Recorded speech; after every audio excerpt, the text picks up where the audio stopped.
দেবী সরস্বতীর গায়ের রং সাদা কেন তোমরা জানো? চলো আজকে একটু বিজ্ঞানের ভাষায় বলছি। তার আগে বুঝতে হবে এই সৃষ্টি কিসের উপর ভিত্তি করে দাঁড়িয়ে আছে। অণু পরমাণুতে ঈশ্বর আছে, শুনেছো? অবশ্যই শুনেছো। সেই পরমাণুকে ভাঙলে তিনটি সূক্ষ্ম মৌল পাওয়া যায়, প্রোটন, নিউট্রন ও ইলেকট্রন। যে কোনো পরমাণুতে প্রোটন ও নিউট্রন একসাথে অবস্থান করে। প্রোটনের ওপর ভিত্তি করেই মৌলের পরিচয় নির্ধারিত হয় এবং প্রোটন ধনাত্মক চার্জ যুক্ত হয়, অনেকটা ব্রহ্মার মতো। তার সাথেই থাকে নিউট্রন, নিস্তেজ, বিষ্ণুর মতো। ঘুমিয়ে থাকে কিন্তু স্ট্রং নিউক্লিয়ার ফোর্স তৈরি করে প্রোটন কণাকে আঠার মতো ধরে রাখে, নইলে প্রোটন সহ গোটা নিউক্লিয়াস ভেঙে যায়। অর্থাৎ এই সৃষ্টিকে স্থিতিশীলতা একমাত্র নিউট্রন মানে নারায়ণ প্রদান করে। তারপর ইলেকট্রন একেবারে নিউক্লিয়াসের বাইরে থাকে, সংসার ধর্মের একেবারে বিপরীতে, শিবের মতো। কোয়ান্টাম ফিজিক্সের কথা বললে একমাত্র ইলেকট্রনই রাসায়নিক বিক্রিয়ার মাধ্যমে প্রোটন ও নিউট্রনের নিউক্লিয়াস ভেঙে আবারও নতুন একটি নিউক্লিয়াস তৈরি করে। যেমনটা শিব মোহ মায়া জাগতিক সব কিছুর বাইরে থেকেও ধ্বংস ও সূচনার ক্ষমতা রাখে। এখন প্রশ্ন হলো, সরস্বতী কেন সাদা?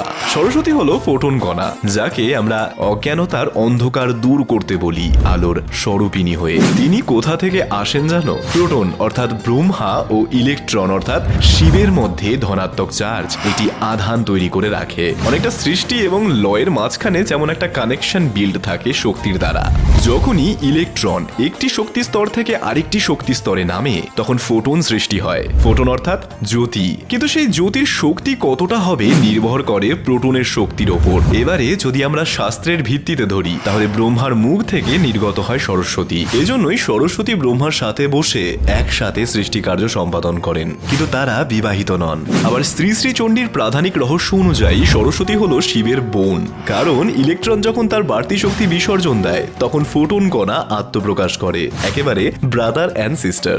এই জন্য অনেক জায়গায় দেখে থাকবে শিবও কিন্তু রুদ্রবীণা বাজায়। কিন্তু এখানে বিষ্ণুর অবদান কোথায়? নিউট্রন ও নিউক্লিয়াস সরাসরি যুক্ত হলে বাড়তি আলোক কণা বা গামা রশ্মি সৃষ্টি হয়। অনেকটা বিষ্ণুর জাগতিক কাজে সরাসরি যুক্ত হলে যে জ্ঞানের আলোর আশ্রয় তাকে নিতে হয়, সেই আলোই বাক, বিদ্যা, শুভ্র স্বচ্ছ আলো। তাই সরস্বতীকে বিষ্ণুর শক্তি বা অনেক ক্ষেত্রে স্ত্রী হিসেবেও ভাবা হয়। এ কারণেই জ্ঞানের দেবী শ্বেতবর্ণা। ফোটন কণায় যে 7টি রং পাওয়া যায় অর্থাৎ বেগুনি, নীল, আকাশী, সবুজ, হলুদ, কমলা ও লাল সরস্বতীর 7 সুরেরও প্রতীক। এ নিয়েও কোনো একদিন আলোচনা হবে। বিজ্ঞানের সাথে ধর্মের এত মিল বোধহয় সনাতন ধর্মেই একমাত্র সম্ভব। তোমরা যারা ফিজিক্স নিয়ে চর্চা করছো তাদের মতামত আমি অবশ্যই জানতে চাই। এইরকম আরো অজানা তথ্য জানতে আমাকে অবশ্যই ফলো করতে পারো।